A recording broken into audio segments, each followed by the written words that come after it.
पिथौरागढ़ के नैनीसैनी एयरपोर्ट से हवाई सेवा शुरू। सीएम धामी ने किया शुभारंभ। स्थानीय लोगों को मिलेगी सुविधा। उत्तराखंड को मिल सकती है पहली महिला मुख्य सचिव। राधा रतूड़ी बनेंगी ब्यूरोक्रेसी की नई बॉस। कल रिटायर हो रहे एसएस संधू। लोकसभा चुनाव को लेकर सीईओ ने ली बैठक। नोडल अधिकारियों को दिए दिशा निर्देश। वॉलंटियर्स की क्षेत्रवार तैयारी करें सूची। पिथौरागढ़ पुलिस ने किया अवैध खनन का भांडाफोड़। मौके पर 3 वाहन चालकों को किया गिरफ्तार। गाड़ियों को किया जब्त। उत्तराखंड में आज रात से बदलेगा मौसम। 2 दिन बारिश बर्फबारी के आसार। मौसम विभाग ने जारी किया येलो अलर्ट।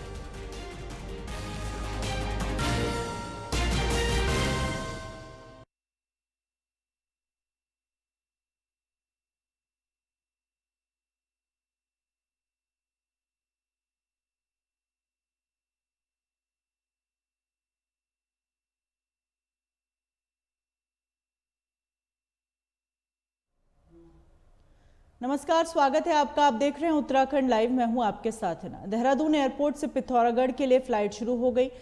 आज मुख्यमंत्री पुष्कर सिंह धामी ने देहरादून पिथौरागढ़ फ्लाइट का एयरपोर्ट टर्मिनल में दीप प्रज्वलित कर शुभारंभ किया, जिसके बाद 10:10 पर फ्लाईबिग के 18 सीटर विमान ने देहरादून एयरपोर्ट से पिथौरागढ़ के लिए उड़ान भरी। पहले दिन मुख्यमंत्री पुष्कर सिंह धामी समेत कुल 15 लोगों ने देहरादून से पिथौरागढ़ के लिए उड़ान भरी। फ्लाईबिग को बीते जुलाई माह से इस फ्लाइट को शुरू किया जाना था, लेकिन डीजीसीए ने अप्रूवल नहीं मिलने के कारण और कंपनी के अपने निजी कारणों के कारण इस फ्लाइट को शुरू नहीं किया जा सका। वहीं डीजीसीए ने इस फ्लाइट के कई ट्रायल के बाद मंजूरी दी और इसके बाद इस फ्लाइट को शुरू कर दिया गया। इसके गढ़वाल और कुमाऊं हवाई मार्ग से आपस में जुड़ गए, जिससे पर्यटन, तीर्थाटन और इसके अलावा व्यापार को बढ़ावा मिलने की संभावना जताई जा रही है। इस तारतम्य में जब हम लोग पिथौरागढ़ के क्षेत्र में जो राज्य के सबसे खूबसूरत हिस्सा कुमाऊं का एक हीरा कहलाता है, आज प्राकृतिक सुंदरता की हम बात करें विश्व स्तर पर, कुमाऊं और गढ़वाल ये दोनों आज विमान सेवा के साथ हम लोग जोड़ने जा रहे हैं। फ्लाईबिग के कैप्टन संजय मंडाविया जी को मैं दिल के गहराइयों से भी धन्यवाद अर्पित करना चाहता हूं और बधाई देना चाहता हूं। ये 19 सीटर विमान के द्वारा इन दोनों गंतव्य को हम लोग आज जोड़ने जा रहे हैं और ये पहली फ्लाइट पिथौरागढ़ से भी होगी, जहां 1600 मीटर का रनवे है। 7 करोड़ रुपए का निवेश भी हम लोग ने किया है। सप्ताह में 3 दिन, सोमवार, मंगलवार और शुक्रवार, ये सेवा की शुरुआत चलेगी और जो क्षेत्र 11 घंटे का फासला तय करने में हम लोगों को लगता था, वो आज स्वतः मुख्यमंत्री जी भी 1 घंटे में वायु उड़ान से पूर्ण रूप से वहां पहुंचे। आप सभी जानते हैं, हम सब लोग जानते हैं कि उत्तराखंड हमारा धार्मिक एवं पर्यटन की दृष्टि से बहुत ही महत्वपूर्ण राज्य है और राज्य सरकार के प्रयासों से श्रद्धालुओं को और पर्यटकों को राज्य के अंदर आवागमन की हर सुविधा मिले, हर प्रकार से उनका यहाँ के देव दर्शन, यहाँ के हमारे धार्मिक स्थानों का, हमारे सीमांत क्षेत्रों का जो ऐसे हमारे पर्यटकों के लिए स्थान है, उन स्थानों पर आना जाना बहुत आसानी से हो, सहजता से हो, सरलता से हो। उसमें अगर सबसे महत्वपूर्ण भूमिका किसी की है तो हवाई सेवाओं की है। अभी आदरणीय ज्योतिरादित्य जी कह रहे थे कि देहरादून से यहाँ आना 11 घंटे तब हुआ जब ऑल वेदर रोड बन गई, और उससे पहले तो लगभग 17 घंटे और कभी कभी 20 घंटे से भी अधिक का समय लग जाया करता था पिथौरागढ़ से देहरादून पहुंचने में।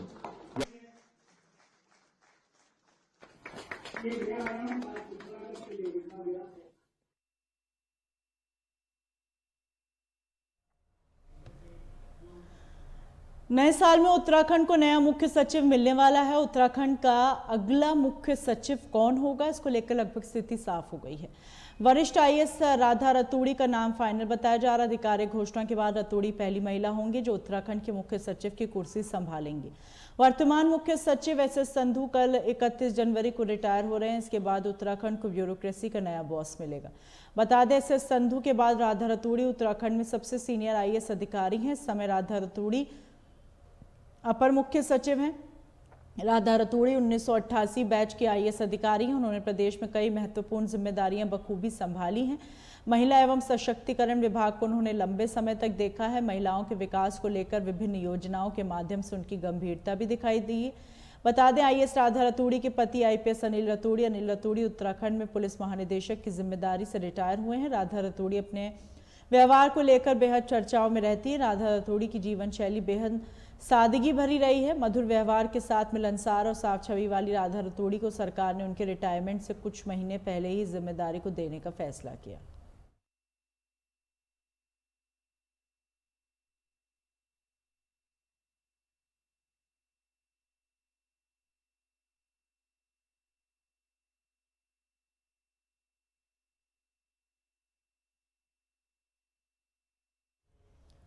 उत्तराखंड में विधानसभा सत्र को लेकर तारीख घोषित हो चुकी है। 5 फरवरी से सत्र शुरू होगा, जिसमें कई बिल पेश करने की उम्मीद है। लेकिन सबसे बड़ी बात उत्तराखंड में यूसीसी को लेकर है। जिस तरह से चर्चा जोरों पर है, उम्मीद जताई जा रही है इस विधानसभा सत्र में बजट के साथ साथ यूसीसी को पेश किया जा सकता है।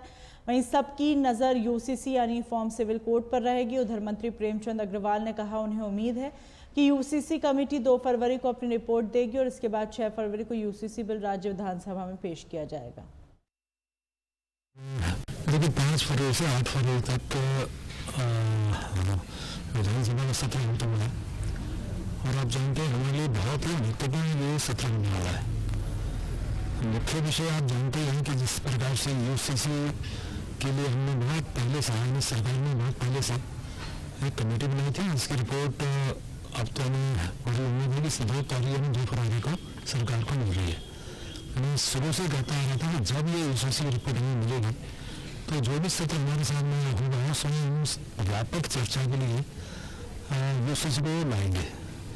ये बहुत ही मैं कह सकता हूँ महत्वपूर्ण हमारे लिए है, बल्कि उत्तराखंड शायद देश का पहला ऐसा राज्य होगा जो यूसीसी के लिए सत्र में व्यापक चर्चा के बाद उसे लागू भी करेगा। साथ में जो हमारा उत्तराखंड आंदोलनकारियों का क्षेत्रीय आरक्षण का विषय जो हम लास्ट टाइम विधानसभा में लाए थे और उसके लिए प्रवर समिति बनकर प्रवर समिति की मेरी अध्यक्षता में पहले तो बैठ के हुई, मैं उसकी रिपोर्ट अध्यक्ष विधानसभा में सौंप चुका हूँ और ठीक उसके बाद ये सत्र हो रहा तो स्वाभाविक रूप से उससे हमें भी उसकी चर्चा होनी है। तो ये 2 बहुत ही अति महत्वपूर्ण शब्द बोल रहा हूँ। ये हमारे यहाँ से सत्र के विधेयक जिस पे चर्चा होगी और अभी वैसे तो ऐसा कोई बहुत बड़ा बिजनेस हमारे सामने नहीं है, लेकिन फिर भी जिसमें कोई और भी ऐसा विधेयक होगा तो उसमें भी हम चर्चा करेंगे। लेकिन हमारे लिए उत्तराखंड वासियों के लिए, देशवासियों के लिए ये बहुत ही महत्वपूर्ण सत्र होने वाला है और हम यही कोशिश कर रहे हैं सरकार यानी पक्ष और विपक्ष व्यापक इसकी चर्चा करें ताकि पूरे हम तो चाहेंगे कि सर्वसम्मति से पास हो, लेकिन विपक्ष किस भूमिका में रहेगा तो आने वाले समय पता चलेगा। उम्मीद कर रहे हैं कि यदि सर्वसम्मति से नहीं होगा तो इसको हम पारित कराएंगे और फिर इसको कानून की शक्ल पे लाएंगे। कौन सी तारीख को उम्मीद है कि यूसीसी पटल पर रखा जाएगा? देखिए, 5 तारीख से जब सत्र शुरू होगा पहले दिन, क्योंकि हमारे यहाँ सिटिंग एमएलए हैं सरबत अंसारी जी, उनका पिछले दिन निधन हुआ है। मैं अपनी ओर से श्रद्धांजलि दे रहा हूँ और पहले दिन हम उनको श्रद्धांजलि देंगे। 6 तारीख को वैसे तो हमारे यहाँ क्या होता है कि कार्यमंत्रियों समिति की बैठक के उपरांत हम लोग तय करते हैं कि किस दिन क्या होना है, लेकिन मोटे तौर पर एक संसदीय कार्य मंत्री के रूप में मैं कहा कि हम लोग कोशिश करें कार्यमंत्रियों समिति में भी हमारे सही से लोग हो गए। 6 तारीख को हम इसको उसमें टेबल करेंगे और फिर वही कार्यमंत्री समिति भी चाहेगी तो 7 तारीख को फिर उस पर व्यापक चर्चा हम करेंगे। देखिए, 5 फरवरी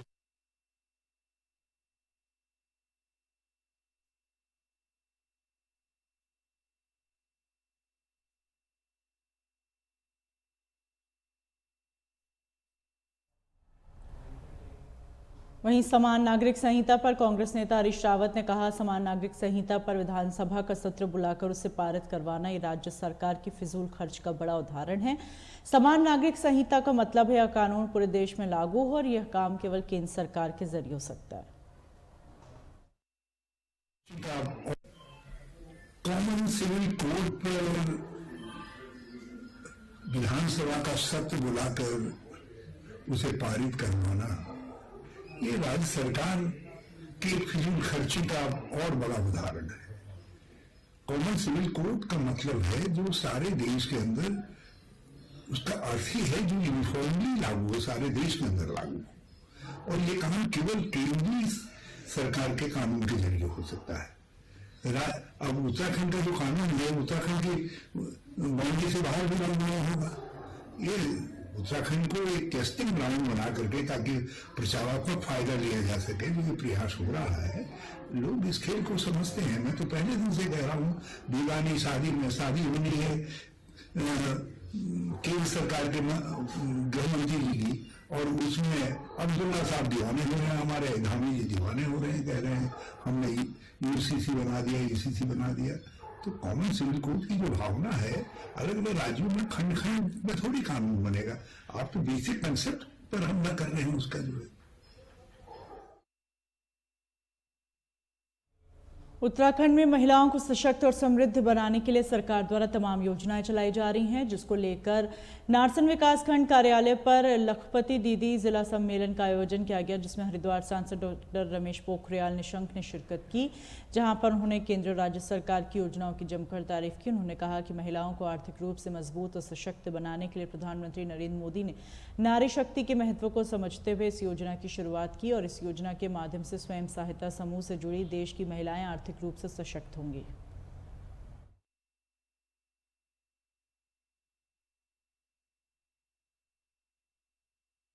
यहाँ पर हमारी जो लखपति बहनें हैं उनका एक महासम्मेलन किया। आपने देखा है कि आज यहाँ पर हजारों की संख्या में महिलाएं एकत्रित हैं, और वो महिलाएं हैं जो लखपति बन गई, जो इससे पहले लखपति नहीं थी और आज के दिमाग में वो लखपति हो गई है। मुझे लगता है कि इस समय 17,000 बहनें हरिद्वार जिले में लखपति हो चुकी हैं और 35,000 तक अभी लक्ष्य है, क्योंकि देश के प्रधानमंत्री ने ये कहा कि जो 10 करोड़ स्वयंसेवी हमारे जो संस्थाएं होंगे स्वयं सहायता समूह वाली, उन स्वयं सहायता समूह की 10 करोड़ बहनों में से 2 करोड़ बहनों को लखपति बनाएंगे। इसलिए उनकी तमाम प्रकार की योजनाएं बनी।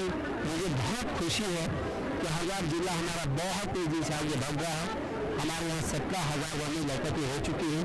हम 35,000 बहनों को लखपति बनाने की दिशा में बहुत तेजी से आगे बढ़ रहे हैं।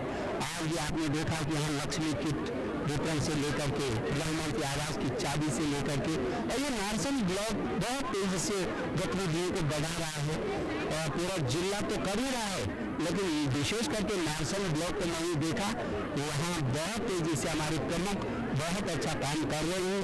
तो आज लोगों में बहुत खुशी है। आपने देखा कि मंच पर आकर के महिलाओं ने प्रधानमंत्री जी को धन्यवाद दिया। उन्होंने कहा कि हमारे घर में पहले कुछ नहीं होता था, हम यदि बाहर से थोड़ा सा 100 रुपये भी लेते थे तो 100 रुपये पर 5 रुपये ब्याज पर लेते थे, और आज हम सारी महिला समूह में 200 रुपये भी इकट्ठा करते हैं। वो गंगा सेतु जिसको कोई कमी पड़ती है उसको देते हैं, और हमारी जब गतिविधियों के लिए बिना किसी ब्याज के सरकार लोन भी दे रही है और कुछ अतिरिक्त प्रोत्साहन भी दे रही है। इसी का परिणाम है कि आज सहायता समिति बड़ी आत्मनिर्भर हो गई है। मुझे लगता है जो हमारा टारगेट है कि इस जिले में 4 करोड़ तो अकेले कांवड़ आता है। यदि देखा जाए पर्यटन और तीर्थाटन को तो 5-7 करोड़ लोग प्रति वर्ष आते हैं। हम 5 करोड़ लोगों को भी 1,000 की सामग्री उनके हाथ में दे पाए, विभिन्न चीजों को बना करके, ताकि यहाँ की यादगार को अपने स्थान पर लेकर के जा सके। तो 25,000 करोड़ इसी जिले में लोगों के जो बहनों की जो स्वयं सहायता समूह के लोग उनकी जेबों में जाएगा, जिला समृद्ध होगा और तेजी से इसका परिणाम और प्रमाण है कि 16,000 बहनें इन 2-3 साल में ही लखपति हो चुकी है। महिला मोर्चा में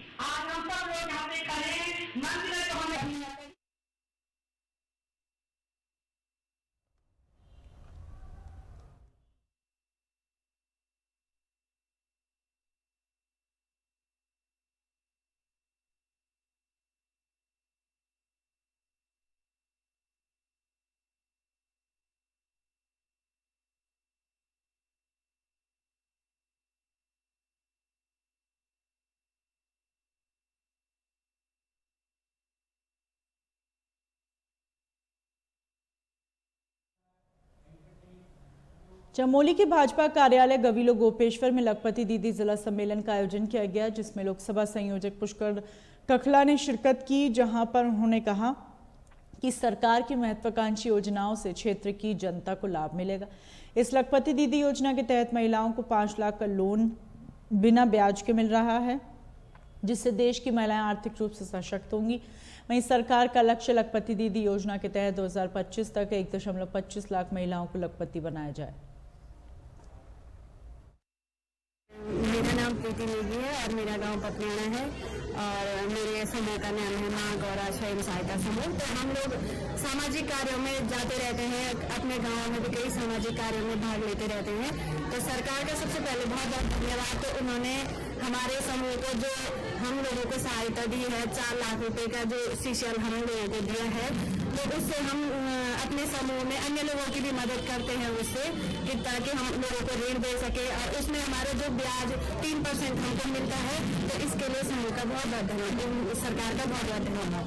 मेरा नाम है भोली देवी, मैं रहने वाली हूँ क्षेत्रपाल की, जिला चमोली का प्रथम गाँव है डिस्ट्रिक्ट का।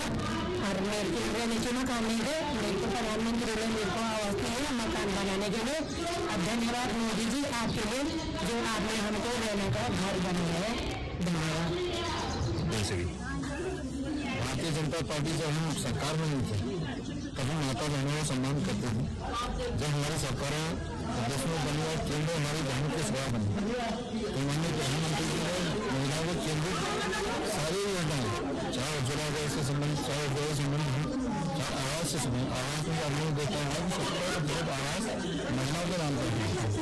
और आज प्रत्येक महिला जो 4 करोड़ आवास बनते हैं वो एक अपने आप में लखपति के नाम से जानी जाती है।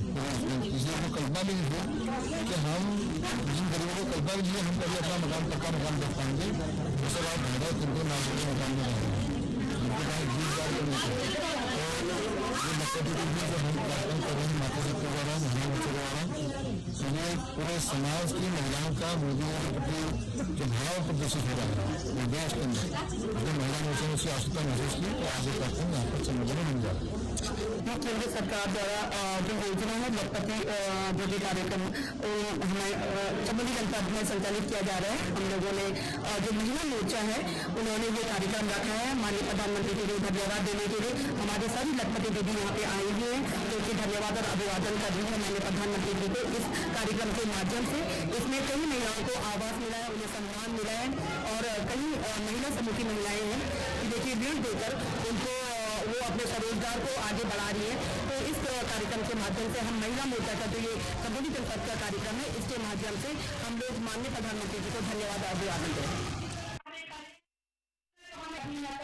हमारे भारतीय जनता पार्टी सरकार की लेगा, उनको कैसे बोलेंगे, लेकिन हमारे मामले पर एक नई कहानी।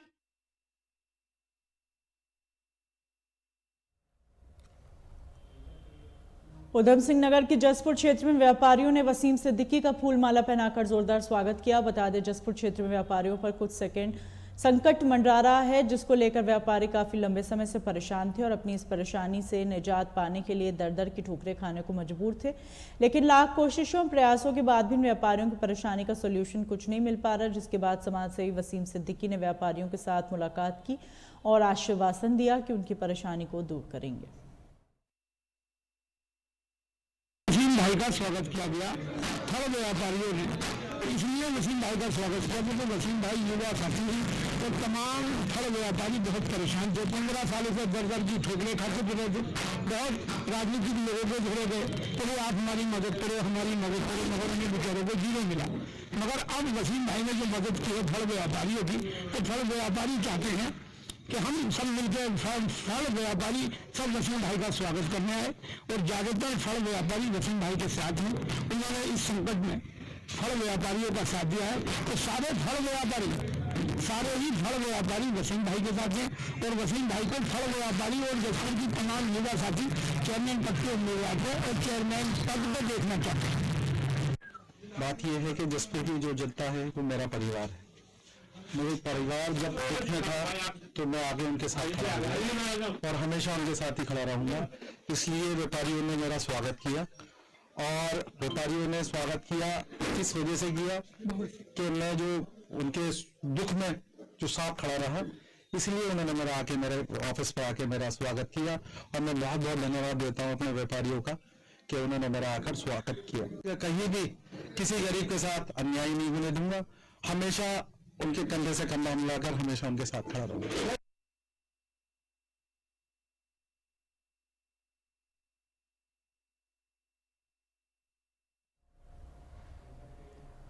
मंगलौर क्षेत्र के मोहम्मदपुर जट गांव में अधेड़ व्यक्ति का शव मिले सड़का मच गया। अधेड़ व्यक्ति की धारदार हथियार से हत्या कर दी गई और मृतक का शव घर के बाहर लहूलुहान अवस्था में पड़ा मिला। वहीं हत्या की सूचना मिलने के बाद पुलिस के आला अधिकारी घटनास्थल पर पहुंचे और घटना की जानकारी जुटाने में जुट गए। वरिष्ठ पुलिस अधीक्षक प्रमेंद्र ढोबाल ने बताया, पुलिस हत्या की पूरी गुत्थी सुलझाने में जुट गई है। जल्दी इस हत्या की घटना खुलासा किया जाएगा।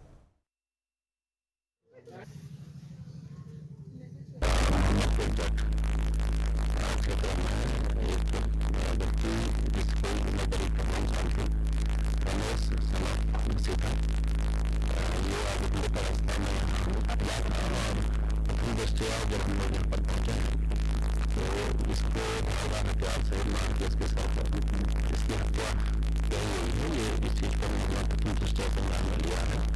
इसको गंभीर धारा में जो भी इसकी ये भी इसके पीछे है, उसको हस्ती करके फिलहाल लेकिन सभी हम लोग प्रोग्राम कर रहे हैं। इसका सारे बात हम लोग दे रहे हैं क्या इसके पीछे क्या कारण हो सकता है। सभी चीज़ों को संज्ञान में लेते अलग जल्दी इसको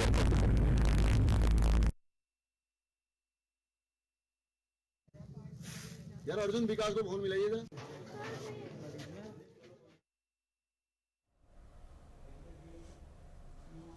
22 जनवरी को राम मंदिर की प्राण प्रतिष्ठा के बाद अयोध्या में राम भक्तों का जन सैलाब उमड़ पड़ा। हर दिन लाखों राम भक्तों का जत्था अयोध्या प्रभु राम के दर्शन के लिए पहुंच रहा है। आज हरिद्वार से विधिवत रूप से करीब 1,500 राम भक्तों का जत्था अयोध्या के लिए रवाना हुआ। उत्तराखंड के मुख्यमंत्री पुष्कर सिंह धामी ने साधु संतों की मौजूदगी में हरिद्वार रेलवे स्टेशन में रेलवे द्वारा चलाई गई आस्था स्पेशल ट्रेन को हरी झंडी दिखाई। वहीं धर्मनगरी हरिद्वार से राम की नगरी अयोध्या के लिए रवाना होने वाले राम भक्त की खासे उत्साहित नजर आए।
सबको सबको प्रणाम करता हूँ।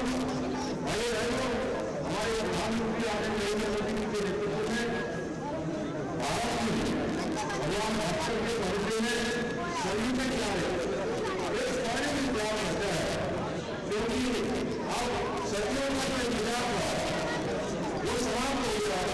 हर कोई अयोध्या जाता है, भगवान श्री राम के दर्शन करना चाहता है, हर कोई नवनीत है। मैं देश में जा रहे हमारे सभी राम भाइयों बहनों को जब मैं अंदर आया तब मुझे जिस प्रकार का भाव दे रहा था उन्हें शब्दों में बयान नहीं किया जा सकता है। जिस प्रकार के उन्हें उनके मन में उत्सुकता है, जिस प्रकार की एक उत्साह है, उमंग है, क्योंकि सभी राम भक्त अपने वर्षों पुराने जो उनके सपने हैं उसको साकार होते हुए, सब होते हुए देखने के लिए अयोध्या जा रहे हैं। अयोध्या मंदिर ये अपील है कि राम मंदिर हमारी संस्कृति का आधुनिक प्रतीक बनेगा और हमें विश्व का सबसे बड़ा अध्यात्म का बड़ा धार्मिक केंद्र बनेगा। हमारी शास्त्रीय पुरातनता है उसका प्रतीक बनेगा, हमारी राष्ट्रीय भावना का प्रतीक बनेगा और ये मंदिर करोड़ों करोड़ों लोगों का जो सामूहिक संकल्प है उस संकल्प की शक्ति का भी प्रतीक बनेगा। श्री राम मंदिर आने वाली पीढ़ियों को आस्था और श्रद्धा का संकल्प हमेशा उनके मन में बनाने ऐसी प्रेरणा देगा। भाइयों बहनों, उत्तराखंड को भगवान श्री राम के आशीर्वाद से हमने भी देश का श्रेष्ठ राज्य बनाने का संकल्प लिया है। हम उस दर्शन की प्राप्ति के लिए निरंतरता से काम कर रहे हैं। मुझे पूरा विश्वास है कि भगवान की कृपा से आप सबको आशीर्वाद से हमारा संकल्प पूरा होगा। मैं एक बार फिर से अयोध्या जाने वाले सभी राम भक्तों का, सभी राम भक्तों का इस अवसर पर बहुत अभिनंदन करता है।